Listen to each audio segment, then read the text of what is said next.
I just want to be able to allow a user to look at only their bank accounts, not anything else, right? So that is something that you cannot do using privileges. And you can imagine why, right? Because that would be given a large enough database, that would be a really complicated system to implement. So we really do not want something like that. Now, if uh, we had the ability to use triggers with select statements, you can imagine that we can sort of do that, right?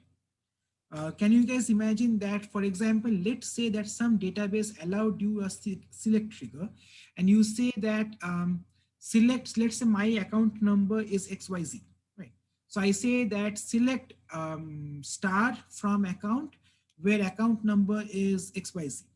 Then that is fine. I see that I am able to see the account details of XYZ. But if I say that select star from account, that's it, no where clause, show me everything. Then if we were able to apply a select trigger, which we can't, remember that select triggers cannot be applied to select operations, right? So if we were able to apply triggers on select operations, then we could say that, okay, no, you are not the user that is allowed to view all of those things. You're only allowed to see these things. Then I will only show you those things. Okay. You can technically write a function for this thing that would show you the data for that particular thing, and then you can sort of implement a um, I won't call it a trigger, but you can sort of implement a version of a function that checks the user and their corresponding account number and then returns the data for that particular user. But again, that would be a manually executed code or an application level code, not a trigger, right?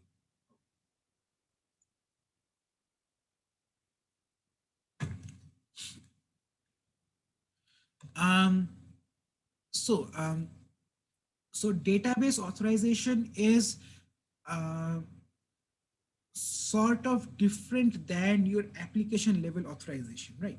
So you can imagine that when you are connecting to a cloud computer, let's say, you would be connecting to Amazon's application as well. I mean, authorizing yourself on the Amazon's system, and then you would be authorizing yourself in the database separate, or whatever your system is separate, right? So most applications have this two-factor, I won't call it a two-factor authentication, two-layered authentication process for both of those things, and they don't rely heavily on your database authorizations, right?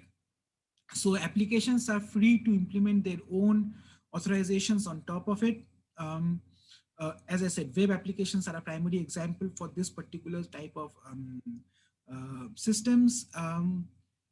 Our database access layer typically has only one user that has complete modification and access privilege. That would be your admin or your admin lackey. Usually, as with Linux systems and as with Windows systems, you have one administrator and one root. That sort of, not a rule, but sort of like a protocol still applies. Okay. Applications can also perform authentications and authorizations themselves. For example, you can write a web-based system or a Python-based system or a PHP application that checks for the user's name, and that can authorize whether the user has the privilege or not. But if we are to do that, it is quite easy to introduce security holes depending upon your coding practice. It is quite easy to introduce certain things as long as it is a database level authentication and authorization system. You are guaranteed that there is no fault on the application side, right? So it is the database's issue. If they do not implement, they will be implementing rigorous checks on their own authorization and authentication mechanisms. So it is better to rely on that, but you can always add a layer on top of that as well, because different databases are different.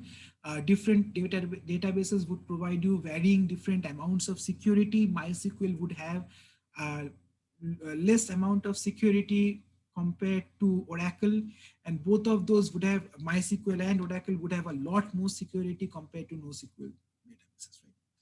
Okay. So essentially, finally, let's just wrap this up. So it is best to employ SQL auth mechanisms in some way. Um,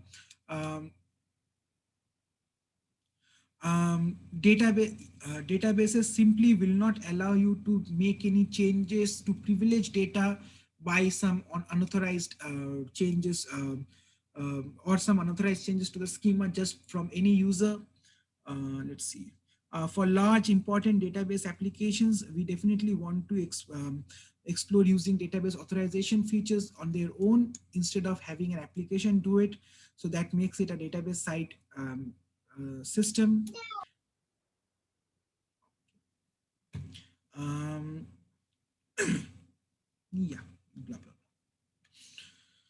If U1 authorizes U2 and U1 is removed, does U2 lose their privilege for a brief instant until they're assigned the path to the root? No, Yogi.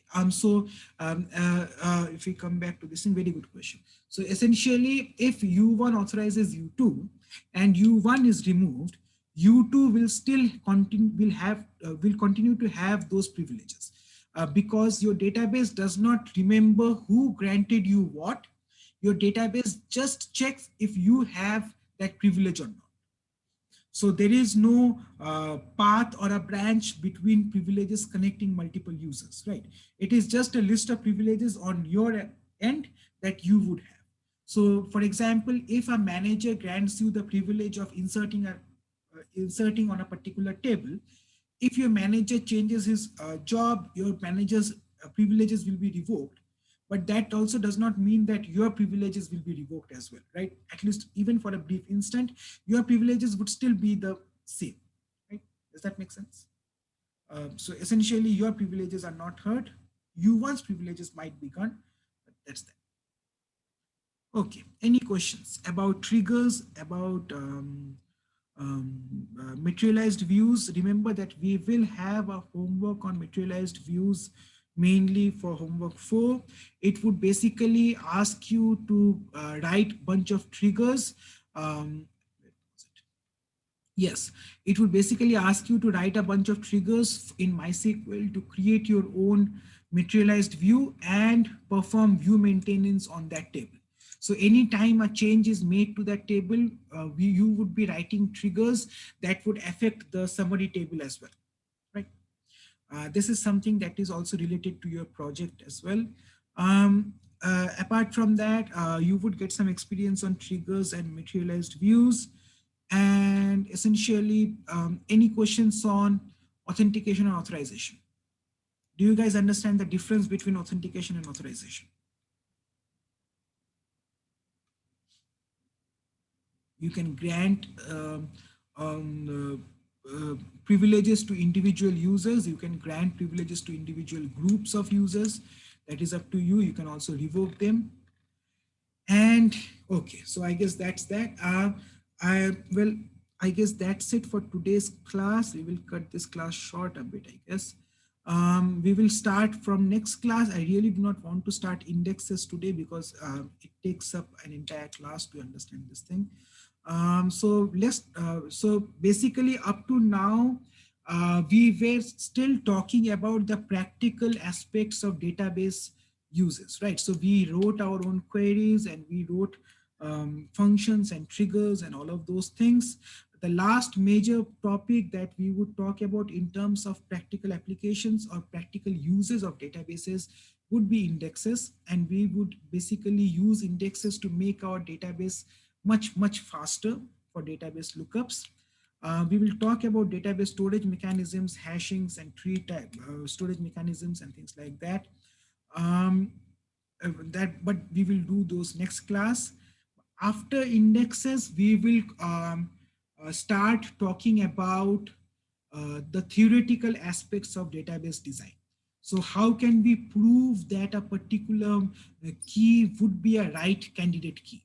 How can we prove that uh, a primary key is the essential primary key, or how can we show that this particular query would be planned like this and that would result in the best performance?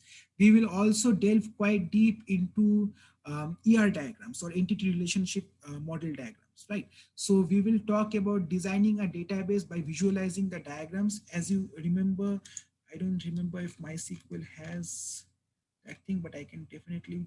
So for your first or second homework, if you guys remember that we had that university table, right? That university table had foreign key relations across those tables. So that would be sort of like a UML ER diagram. So we will talk about such diagrams as well, and certain um, um, uh, no, what's the word? Certain protocols of drawing those diagrams and what those different things mean. And then, yeah, we just have those two things left, and then I think we should be done with this course. Is the authorization grant graph different from the authorization method we discussed today? Yoge, what do you mean by the authorization grant graph? So are you talking about maintaining a set of users that have this user granted that users granted that? Okay. So the authorization grant graph essentially maintains those set of lists. Again, for authorization, again, when I said that the particular user still maintains the list of authorizations that it has, the grant graph still just is something that you can visualize to understand which user did what and what are your specific layers of hierarchies of grants that you have. But in general, that is just something else that is not used by the database. It is something to visualize. Makes sense? Okay. Okay. So I guess we will cut our class here. I guess that's it for today. Thank you. I'll see you guys next class. Bye-bye. Thank you, Professor. Thank you. Thank you.